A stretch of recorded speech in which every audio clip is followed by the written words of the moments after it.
तो हाथरस मामले पर न्यूज नेशन बड़ा खुलासा इस वक्त कर रहा है, जिसको समझना, जिसको जानना आपके लिए बेहद जरूरी है एक जिम्मेदार नागरिक के तौर पर, क्योंकि इस वक्त एक बड़ी खबर आ रही है। दंगे वाली वेबसाइट के खुलासे के बाद अब उत्तर प्रदेश पुलिस एक्शन में नजर आ रही है। हाथरस में दंगों की साजिश का मुकदमा दर्ज किया गया है और यह मुकदमा बेहद गंभीर धाराओं में दर्ज कराया गया है। आपको बता दें कि हाथरस के चंदपा थाने में केस दर्ज किया गया है। जातीय सांप्रदायिक दंगे की साजिश के केस दर्ज किया गया है। अराजकता और अफवाह फैलाने का आरोप भी यहां पर लगाया गया है। तो जिस तरीके से देश की राजधानी दिल्ली को जलाया गया था, कुछ उसी तरीके से हाथरस के पूरे मामले पर सूबे को, देश के सबसे बड़े सूबे को जलाने की साजिश की जा रही थी। ये मामला संज्ञान में आया है, जिसके बाद अब मुकदमा दर्ज किया गया है, एफआईआर दर्ज की गई है। हाथरस के चंदपा थाने में जातीय और सांप्रदायिक दंगे की साजिश का केस दर्ज किया गया है। कल से लगातार न्यूज नेशन इस बड़ी खबर पर बना हुआ है। हर अपडेट न्यूज नेशन लगातार आप तक पहुंचा रहा है। दरअसल में दंगे फैलाने की कोशिश यहां पर की जा रही थी। दो अलग अलग समाज में जातीय संघर्ष को बढ़ाने की यहां पर कोशिश की जा रही थी। उसके लिए आर्थिक मदद की जानकारी भी सामने आई है। इसी सब के मद्देनजर अब हाथरस के चंदपा थाने में, वो चंदपा थाना जहां पर हाथरस का मामला सामने आया था, रेप का मामला सामने आया था, उसी थाने में एफआईआर दर्ज कराई गई है इस दंगे के खिलाफ। तो इन सब के बीच में एक वेबसाइट सामने आई है, जिसको लेकर अब सख्त एक्शन लिया जा रहा है। वेबसाइट में क्या कुछ था, देखिए न्यूज नेशन बड़ा खुलासा आपको कर रहा है। आपको बता रहा है कि दरअसल में उस वेबसाइट में था क्या, वैसलीन सनस्क्रीन तेल ना लगाएं, केमिकल से बचें, ये बात यहां पर कही गई। कॉन्टैक्ट लेंस ना पहने, केमिकल से नुकसान होगा, यानी अगर पुलिस एक्शन लेती है तो किस तरीके से अपना बचाव करना है। गहने, टाई ना पहने, आसानी से पकड़े जा सकते हैं अगर आपने गहना पहन रखा है, टाई पहन रखी है। स्विमिंग चश्मा पहने, आंसू गैस से बचें। तो देखिए ये वेबसाइट है जो यहाँ पर बाकायदा नसीहत दे रही है, टिप्स दे रही है, बता रही है आपको कि आप दंगा कीजिए और दंगा करते वक्त किस तरीके से आपको बचना है। शरीर को ढककर रखें, मिर्ची पाउडर से बचें यहाँ पर। तो देखिए ये वो वेबसाइट है जो यहाँ दंगा भड़काने की कोशिश कर रही थी, तमाम सुझाव अपनी तरफ से दे रही थी कि किस तरीके से देश के सबसे बड़े सूबे में आग लगानी है, जला देना है। पैरों में स्नीकर पहने, भागने में आसानी रहेगी। तो ये तब की चीजें बताई जा रही हैं जब आप आग लगाते हैं, जब आप सूबे को जलाते हैं, जब आप जातीय दंगा कराते हैं, उसके बाद आपको क्या कुछ करना है ताकि आप बच सकें। दंगा करने की जगह की पहचान करें, आप आइडेंटिफाई करें उस जगह को जहां पर दंगा किया जा सकता है। जरूरत पड़ने पर कहां छिपना है ये पहले से तय कर लें। तो देखिए ये एक वेबसाइट है जिस पर इस तरीके की तमाम जानकारियां दी गई हैं। इस वेबसाइट से, इस खुलासे से ये साफ पता चलता है कि हाथरस मामले को एक बड़ा मौका देखकर, एक अवसर तलाश कर यहां पर उत्तर प्रदेश को जलाने की साजिश की जा रही थी। क्रेडिट कार्ड, एटीएम ना ले जाएं, कैश का इस्तेमाल करें ताकि अगर ये पकड़ में आते हैं तो इससे पहचान आइडेंटिफाई हो सकती है। अकेले ना जाएं, रिश्तेदार या परिचित को अपने साथ लेकर जाएं। ज्यादा से ज्यादा भीड़ जुटाने की कोशिश यहां पर की जा रही है।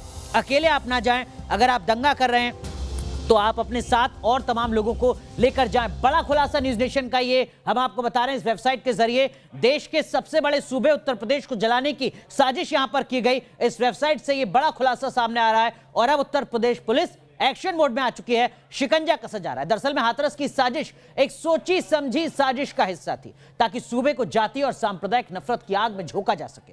खुद मुख्यमंत्री योगी आदित्यनाथ ने कहा है कि हाथरस के बहाने यूपी को दंगों की आग में झोंकने की साजिश की गई।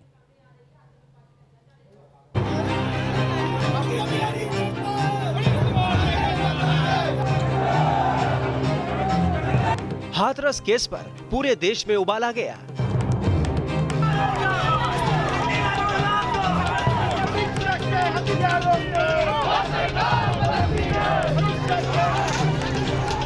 हाथरस की बेटी को इंसाफ दिलाने के लिए लोग सड़कों पर उतर आए।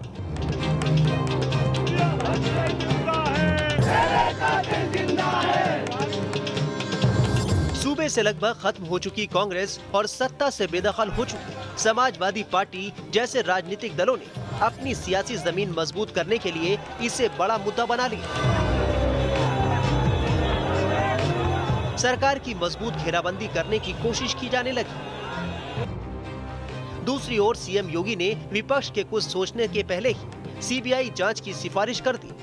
लेकिन इस बीच जांच एजेंसियों के हवाले से हाथरस के बहाने सूबे में जातीय दंगे कराने की बड़ी साजिश के सुराग मिले हैं। अभी तक जो जानकारी मिली है उसके मुताबिक हाथरस के बहाने पूरे सूबे को दहलाने की साजिश रची गई थी। जांच एजेंसियों को पीएफआई, एसडीपीआई और माफिया गुटों की मिलीभगत के सुराग मिले हैं। हाथरस की आड़ में सूबे में जातीय दंगे भड़काने की साजिश रची गई थी। इसके लिए अफवाह और फर्जी सूचनाएं फैलाई गई। साजिश में सीएए के उपद्रव में शामिल रहे संगठनों की भूमिका भी मिली। साजिशन पीड़िता की जीप काटने, अंग भंग करने और गैंगरेप करने की अफवाह उड़ाई गई। चंडीगढ़ की तस्वीर को हाथरस की तस्वीर बताया गया। पीड़ित परिवार को भारी रकम देने की पेशकश की गई। एक ऑडियो टेप में महिला पत्रकार परिवार को भड़काती सुनी गई। एक चैनल के स्क्रीनशॉट में छेड़छाड़ कर फर्जी पोस्टर बनाए गए। इतनी बड़ी साजिश का सुराग मिलने के बाद मुख्यमंत्री योगी आदित्यनाथ ने खुद मीडिया के सामने इस बात का खुलासा किया। जिसे विकास अच्छा नहीं लग रहा है, वे लोग देश में भी और प्रदेश में भी दंगा, जातीय दंगा भड़काना चाहते हैं, सांप्रदायिक दंगा भड़काना चाहते हैं। इस दंगे की आड़ में विकास रुकेगा, इस दंगे की आड़ में उनकी रोटियां सेकने के लिए उनको अवसर मिलेगा।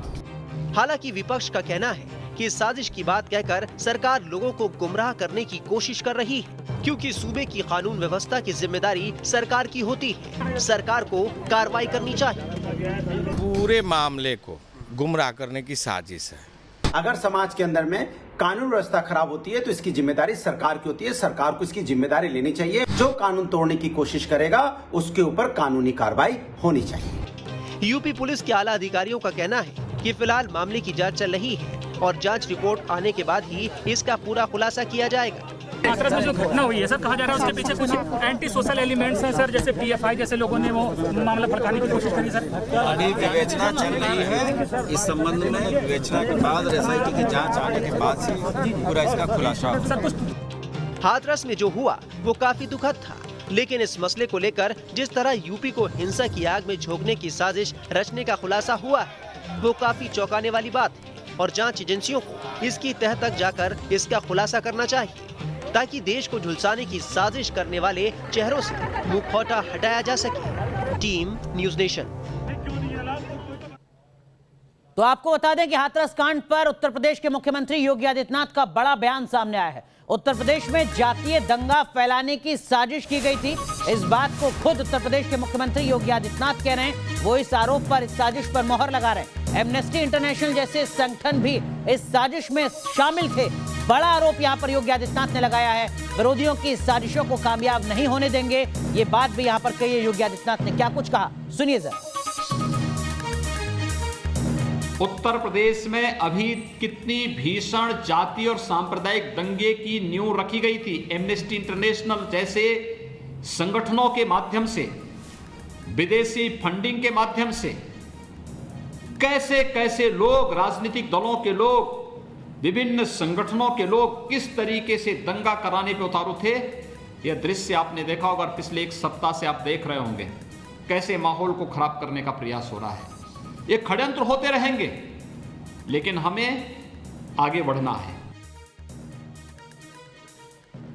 तो बड़ी खबर, बड़ा खुलासा न्यूज नेशन का। सीधा रुख करते हैं, हमारे सहयोगी हमारे साथ जुड़ रहे हैं। हाथरस से हमारे सहयोगी राहुल डवास हमारे साथ जुड़ रहे हैं और लखनऊ से मेरे सहयोगी अविनाश हमारे साथ जुड़ रहे हैं। अविनाश, इस वक्त की क्या कुछ अपडेट है? बड़ा खुलासा यहां पर न्यूज नेशन कर रहा है और लगातार जो साजिश की जा रही थी उसको एक तरीके से सामने रखा गया है। एक्शन पर अपडेट क्या है इस वक्त का?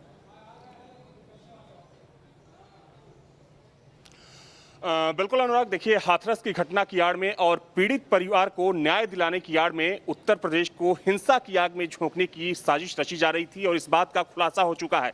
हालांकि साजिशकर्ता इस चीज़ को अंजाम देते उससे पहले ही चूंकि सुरक्षा एजेंसियां सतर्क थी और वैसे में जो तमाम साजिशकर्ता हैं उनमें से बहुत से ऐसे लोग हैं जो हिरासत में लिए गए। हालांकि पुलिस ने इसका अभी खुलासा नहीं किया है अनुराग, लेकिन आपको बता दें कि कई शहरों से इस पूरी हिंसा को भड़काने में जो लोग शामिल थे, जो कोशिश कर रहे थे अफवाह फैलाने में, चूंकि सोशल मीडिया एक बड़ा प्लेटफॉर्म बना था, क्योंकि आपने देखा कि हाथरस की घटना को लेकर सोशल मीडिया पर तमाम तरह की अफवाहें फैलाई गई। क्योंकि हाल ही में अगर कल की बात करें तो कल मुख्यमंत्री योगी के एक फर्जी बयान को भी वायरल किया गया, जिसमें कि एक जाति विशेष को लेकर टिप्पणी की गई थी। उस बयान को लेकर भी लखनऊ के हजरतगंज कोतवाली में मुकदमा दर्ज किया गया है। लेकिन चूंकि देखा जाए तो जो जिन संगठनों का नाम सामने आया है, चाहे हम पीएफआई की बात करें या एसडीपीआई की बात करें अनुराग, पीएफआई वही संगठन है जिसका नाम सीए हिंसा में सामने आया था और इस संगठन से जुड़े तकरीबन 30 लोगों को अब तक यूपी पुलिस ने गिरफ्तार किया है। बहुत से इसके जो सदस्य हैं उनको हिरासत में लिया गया है। हालांकि हाल ही में जिस तरीके से पीएफआई की भूमिका काफी संदिग्ध नजर आई, जब भूमि पूजन होना था उसको लेकर भी पीएफआई की तरफ से कहा गया, पीएफआई के जरिए कहा गया कि पीएफआई कहीं ना कहीं धार्मिक उन्माद फैलाने की कोशिश कर रहा है पूरे प्रदेश में। बिल्कुल जिस तरीके से हाथरस की घटना को लेकर ये नई जानकारी सामने आई है और खुद मुख्यमंत्री ने कहा कि इस घटना की आड़ में और मुख्यमंत्री ने तो अविनाश एमनेस्टी इंटरनेशनल तक पर सवाल यहां पर खड़े किए हैं, गंभीर सवाल यहां पर खड़े किए हैं।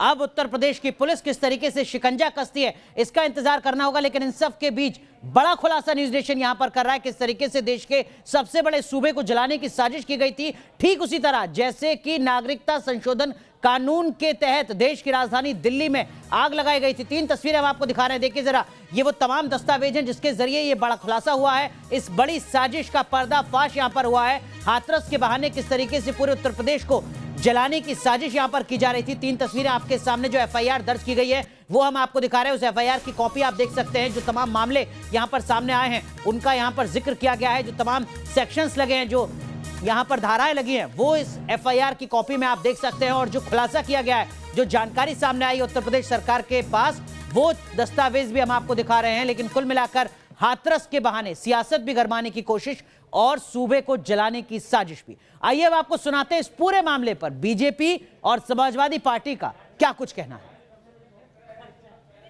उस घटना पर जो समाज को जलाने की जो कोशिश की गई है, जैसे आपने कहा, सुनियोजित ढंग से दुष्प्रचार करना, फेक न्यूज फैलाना, ये सीधे सीधे समाज में दंगा कराने की कोशिश है। और मैं समझता हूं इसकी कड़ी जांच हो करके सभी दोषियों को सजा होनी ही चाहिए। एजेंसियां अब तक कहां सो रही थी, और अगर किया जा रहा है तो जांच करके आप उजागर करिए उसको। केवल अपराध यह है कि उस परिवार को न्याय नहीं देना चाहती योगी सरकार, और जो विपक्ष का नेता न्याय की बात कर रहा है, उस बेटी को न्याय दिलाने की बात कर रहा है, उस पर लाठीचार्ज, उस पर मुकदमे, उसको जेल। तो योगी जी आप क्या कर रहे हैं उत्तर प्रदेश में?